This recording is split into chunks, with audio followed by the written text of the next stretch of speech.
go drinking tonight? Thanks, but I'm actually sober now. Okay, no problem. Can I ask why? I'll show you. I was sober for a couple of years, and then I thought, I want to just drink like a normal person, and I want to have wine at dinner and so on. And I was able to for about 8 years. I'm embarrassed how many times I quit and couldn't do it. Well, I was at a point in my life where it was like, this has got to stop because my hangovers were getting so ridiculous and debilitating for a whole day. So I'm not doing this anymore.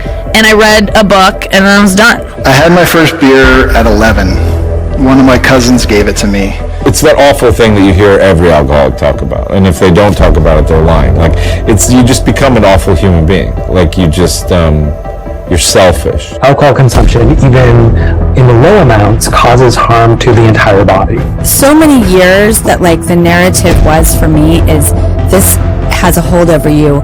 You will never break this cycle. You are a prisoner of your own weakness. Addiction is really anything we do or use compulsively to make ourselves feel better that has negative consequences. I, for maybe the first time, am proud of myself that I didn't quitting, because it's demoralizing. Like, to truly be powerless over something is fucking demoralizing. It's so rough. If you stop drinking for 30 days, just cut back, and what they're finding is people are living longer. It's clearing out their kidneys. Arterial sclerosis is being reversed. People are having all kinds of more energy. They're losing weight. To me, I know that alcohol is usually bad for you, but I didn't know how bad it was. I started to drink more and more and more every day. And I come home from work and I start to drink, and I just sit there and drink till I pass out on the couch. From 15 to 24, I drank and used my way through life and eventually ended up in Boston. At that point, my addiction had gotten so bad that I was paranoid and afraid of everything. To keep it simple, we use for one of two reasons. So to either start feeling something or to stop feeling something. And I wouldn't say it's a challenge every day. And particularly, the path that I'm on is, it's one I wished I could have been on a long time ago. You'll ruin your life somehow, some way. It is everywhere. It can pass into all the cells and tissues of your body. It was a very progressive decline in my aspirations. Alcohol is normalized in our society. You want to figure out something that you're doing with your life that's worth not getting drunk and screwing up. I drank in search of happiness and in search of a lifestyle that I thought would bring me to happiness. It didn't, and I woke up one morning going, wow, I've drank a lot, but I'm still not happy. What's that about? I recall in high school, the motivational speakers would come to my school and say, don't do drugs. But absent from those talks was any reference to alcohol. Alcohol got introduced to my life. You might say, well, why do people drink too much? It's like, if you like alcohol, that's a stupid question. It is ingrained. It's the social glue that sticks everything together. And my mom was chiming in with, it's way bad, you don't want to do it, you don't want to end up like that. Over 3 million people worldwide will die this year to alcohol-related causes. From baby showers, christenings, Freshers' Week, weddings, parties, funerals, barbecues, celebrations, and everything in between. So she's in my ear making it sound really logical to not do it, and I'm watching people act a fool who are doing it. We've been brainwashed into thinking that there are just two types of drinkers. There are those at rock bottom, alcohol dependent, and there's everybody else, happy, social drinkers who are just occasionally a bit lightweight and can't hold their beer. You do stupid things when you're drunk. You hurt yourself. You compromise your health. It's really hard on the people around you. You tend to turn into a liar, and it screws up your life. Yeah. It's like, yeah, but it's pretty fun. Yeah, well, it is, but you need something better than that. And I burned every bridge that I had, virtually unemployable. My options had been eliminated. My life was eviscerated. My family didn't want anything to do with me. I'd lost my friendships. I had no way forward. In fact, the reality is very different. It's a spectrum. I would highly recommend you get off the booze elevator before it hits rock bottom. And I just continued to dig that hole deeper and deeper and deeper until one day I had that moment that you hear with people who are in recovery, that moment of clarity where I realized I just couldn't live this way any longer. My elevator had, gone down to the bottom floor. And I met my pain threshold, back to this thesis around pain. Like I had reached a point where I could no longer tolerate the pain of my current situation. And the pain associated with the fear of change was eclipsed by the pain that I was feeling in that moment. And that's what motivated me to change. I went to a treatment center where I lived for 100 days, which is a pretty long time to be in a rehab center. And I did that because I knew if I didn't get this right, that my life was done, And so I took that opportunity seriously. I recognized that despite the fact that I think I'm a smart guy, my best thinking had me literally institutionalized, and that if I couldn't get a grasp on how to live and develop some new skills and a new toolbox for how to approach my life, that I was going to end up in jail, or I was going to kill somebody else or myself. Now we're about a year and a half later, and my life has turned around immeasurably. It's a wonderful thing, and I say to anybody watching or listening to this that it's that there is a lot of pressure on young people not to drink necessarily, but to find happiness through going out and getting mashed, and that's fun, and you have a good time, and good luck to you. But if it doesn't work for you, and if you keep waking up going, I don't seem to be having nearly as good time as most of my friends, then think about it. It doesn't have to be something you do, is all I'd say to people.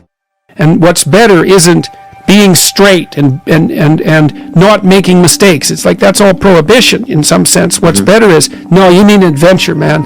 You need to get out there and have something to do and something worth waking up for. And that's the substitute for the addiction. Excessive drinking is considered 13 or more drinks a week. If you have 3 glasses of wine every night, which would be splitting a bottle of wine with your friend, your husband, whatever, you fall in that category. An alcoholic is defined as someone basically where they can't stop once they start. Often they'll drink until they pass out. Wow. Or they'll drink to where they become dysfunctional. They become the kind of person everyone goes, my God, you're slurring your words. You're not safe to drive. They get DUIs. Their boss has trouble, like you need to quit coming to work hungover. But an excessive drinker is 13. If you drink 6 drinks a week, if you're a woman, you have a 40% higher incidence of breast cancer. If you drink up to 10 drinks, it goes up to 70% higher chance of getting breast cancer.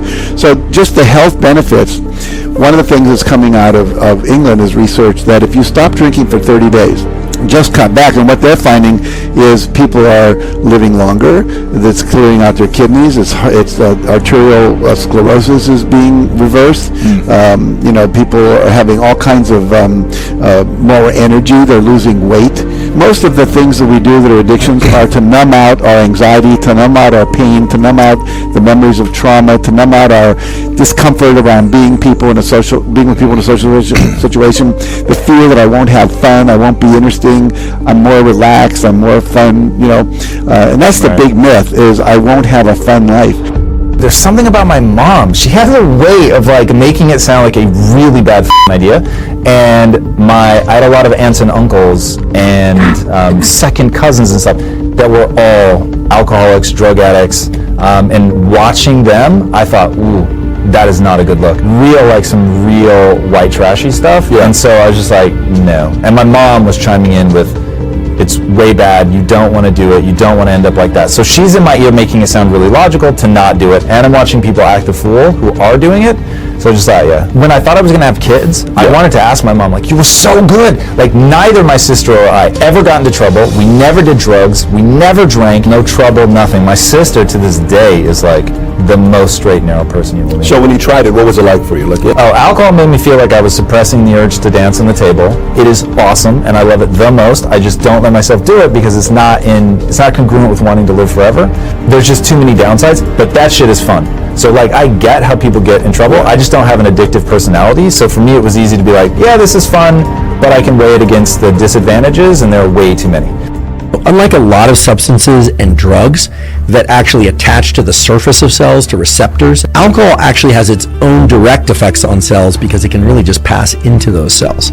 And the fact that it can pass into so many organs and cells so easily is really what explains its damaging effects. Ethanol produces substantial damage to cells because when you ingest ethanol, it has to be converted into something else because it is toxic to the body. And if you thought ethanol was bad, acetaldehyde is particularly bad. Acetaldehyde is poison. It will kill cells. It damages and kills cells, and it is indiscriminate as to which cells it damages and kills. That's a problem, obviously, and the body deals with that problem by using another component of the NAD biochemical pathway to convert acetaldehyde into something called acetate. Acetate is actually something that your body can use as fuel. And that process of going from ethanol to acetaldehyde to acetate does involve the production of a toxic molecule, right? Again, acetaldehyde is really toxic. If your body can't do this conversion of ethanol to acetaldehyde to acetate fast enough, well, acetaldehyde will build up in your body and cause more damage. So it's important that your body be able to do this conversion very quickly. And the place where it does that is within the liver. And cells within the liver are very good at this conversion process. But they are cells, and they are exposed to the acetaldehyde in the conversion process, and so cells within the liver really take a beating in the alcohol metabolism events. It is the poison, the acetaldehyde itself, that leads to the effect of being inebriated or drunk. I think most people don't realize that being drunk is actually a poison-induced disruption in the way that your neural circuits work. No amount of alcohol is safe. Drinking alcoholic beverages can be harmful to our health. It's the most damaging drug to society as a whole. The danger goes up with every additional drink. Alcohol is actually considered a class 1 carcinogen or cancer-causing agent, so that's the same category as benzene and tobacco smoke. It is the poison, the acetaldehyde itself, that leads to the effect of being inebriated or drunk. Canadian health authorities had previously said that a low-risk amount of alcohol was about 10 drinks per week. Your risks start to increase at 1 standard drink per week. Even just 7 glasses of wine across the week, there is going to be some degeneration of your brain in response to that alcohol intake. I was wanting to be a certain person but making all the wrong decisions. Citing some of this research about alcohol's impacts, suggested lowering that to 2 drinks per week. In Western cultures, alcohol is the most harmful drug overall because it's the most harmful drug to society, because it's the most widely used drug. A very small percentage of individuals in the world can quit anything on their own. And really, our main message is that less is better. When it comes to health, less is more. What do we know about alcohol's impact on us? Alcohol is one of the leading behavior-related causes of health problems and deaths, and also some social problems and economic costs, ranging from things like injuries and accidents to cancers and actually heart and cardiovascular disease. Shoveling alcohol, hiding away the problems has been something we've become very expert at. But the really sad statistic is that only 10% of people suffering from an alcohol use disorder seek treatment. I hit rock bottom. I got lost in the sauce of drinking. Out of those 10% of the people, only 1 will have any form of long-term success. This is why I don't like alcohol, and this is why I don't like drugs, because you're not in control. A substance is doing that. And that means 90% of people who are suffering right now aren't going to seek treatment. And you know why they're not going to seek treatment? It's because they've been told that all they can do is quit and go to meetings for the rest of their life. I remember having a conversation with Patrick one night. He picked me up in his car and we're sitting together. And it was awkward silence for a good 15, 20 minutes. So eventually one of my friends who was going through it bad, I was at the prison to pick him up. I'm sitting outside till 3 o'clock in the morning. Finally he gets out, gets in a car. This was like his 4th or 5th UI. We didn't say anything to each other. And we're driving home and I don't say anything to him. And he says, hey Pat, how come you're not saying anything to me? I said, just to be honest with me, I just see you being in pain. Finally I said, I don't know why I choose to do what I'm doing. And he says, you always have a choice. And we started talking a little bit about 2 words about, he said, Mario, 2 words, perspective, and those 2 words change everything for me. And those 2 words change everything for me. But as we were having a conversation, I just want to see you get out of this thing. I don't know what you're going through, but you're in pain. And I hope you realize there's value to life. I don't know how to help you, I don't have a method. The only thing I know is what I've seen others go through, whether it's AA and all these other programs. He went into asking me who I want to be, what do I want to do, and we just went through a whole conversation. And it was a human conversation. It was a people conversation. It was no business, no numbers. It was just relationship. But I hope you figure out a way to get through this. Do you know that I love you? Yes. Do you think I care about you? Yes. Do you think I want the best for you? Yes. Do you want to be friends long term? Yes. Are we family? Yes. Do you want to change?